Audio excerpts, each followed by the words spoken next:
ভারত ও চীনের মধ্যে দীর্ঘদিনের সীমান্ত বিরোধ এবার নতুন মোড় নিয়েছে। হঠাৎ করেই জিনজিয়াং প্রদেশে চীন ঘোষণা করেছে দুটি নতুন শহরের নাম। তবে আশ্চর্যের বিষয় হলো এর মধ্যে একটি ভারতের দাবি করা আকসাই চীনের ভূখণ্ড। সিনহুয়া নিউজ এজেন্সির প্রতিবেদনে জানানো হয়, চীনের হোটান প্রিফেকচার হংলিউ এবং ডিজুলা নামের এই দুটি শহরকে নতুন প্রশাসনিক সদর দপ্তর হিসেবে ঘোষণা করেছে চীন। বিশেষজ্ঞদের মতে এটি চীনের আগ্রাসী কৌশলেরই একটি অংশ। চীনের এই ঘোষণায় সবচেয়ে বেশি প্রভাবিত হয়েছে আকসাই চীন। অঞ্চলটি ভারতের দাবি করা ৩৮,০০০ বর্গ কিলোমিটারের বেশি জায়গা জুড়ে বিস্তৃত। ভারত যদিও এ বিষয়ে আনুষ্ঠানিকভাবে প্রতিক্রিয়া জানায়নি, তবে নয়াদিল্লির কূটনৈতিক সূত্র বলছে চীনের এই পদক্ষেপ দুই দেশের সীমান্ত আলোচনায় কোনো প্রভাব ফেলবে না।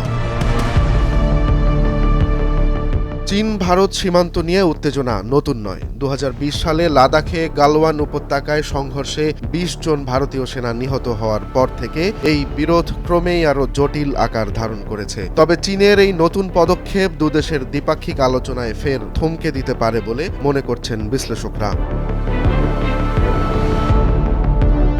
গত ১৮ই ডিসেম্বর নয়াদিল্লিতে চীনের পররাষ্ট্রমন্ত্রী ওয়াং ই এবং ভারতের জাতীয় নিরাপত্তা উপদেষ্টা অজিত দোভালের মধ্যে এক পূর্ব নির্ধারিত বৈঠক অনুষ্ঠিত হয়। ৫ বছরের স্থবিরতা কাটিয়ে সীমান্ত সমস্যা নিয়ে আলোচনা পুনরায় শুরু হলেও চীনের এই নতুন সিদ্ধান্ত আলোচনার গতিপথকে বদলে দিতে পারে বলে মনে করা হচ্ছে।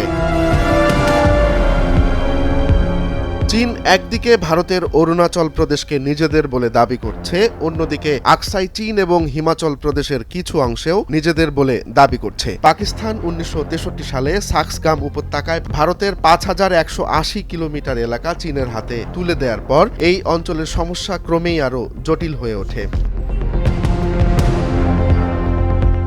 তবে বিশ্লেষকরা বলছেন ভিন্ন কথা। তাদের মতে চীনের এই পদক্ষেপ আন্তর্জাতিক কূটনৈতিক চাপ সৃষ্টি করার একটি কৌশল মাত্র। এটি কেবল ভারত নয়, পুরো অঞ্চলের ভূ রাজনীতিকেই বদলে দিতে পারে। চীনের নতুন শহর ঘোষণায় ভারতের দখলকৃত ভূমি নিয়ে উত্তেজনা নতুন মাত্রা পেয়েছে। এটি কেবল সীমান্ত বিরোধ নয়, বরং দুই পরাশক্তির প্রভাব বিস্তারের এক লড়াই। ভারত কিভাবে এই পরিস্থিতি মোকাবেলা করবে সেটি এবার দেখার অপেক্ষায় বিশ্ব। আগামী দিনগুলোতে এই উত্তেজনা কি নতুন সংকট তৈরি করবে, নাকি আলোচনার মাধ্যমে কোনো সমাধান আসবে, এখন সেটি দেখার বিষয়। রোমান্স তালুকদার, নয়া দিগন্ত।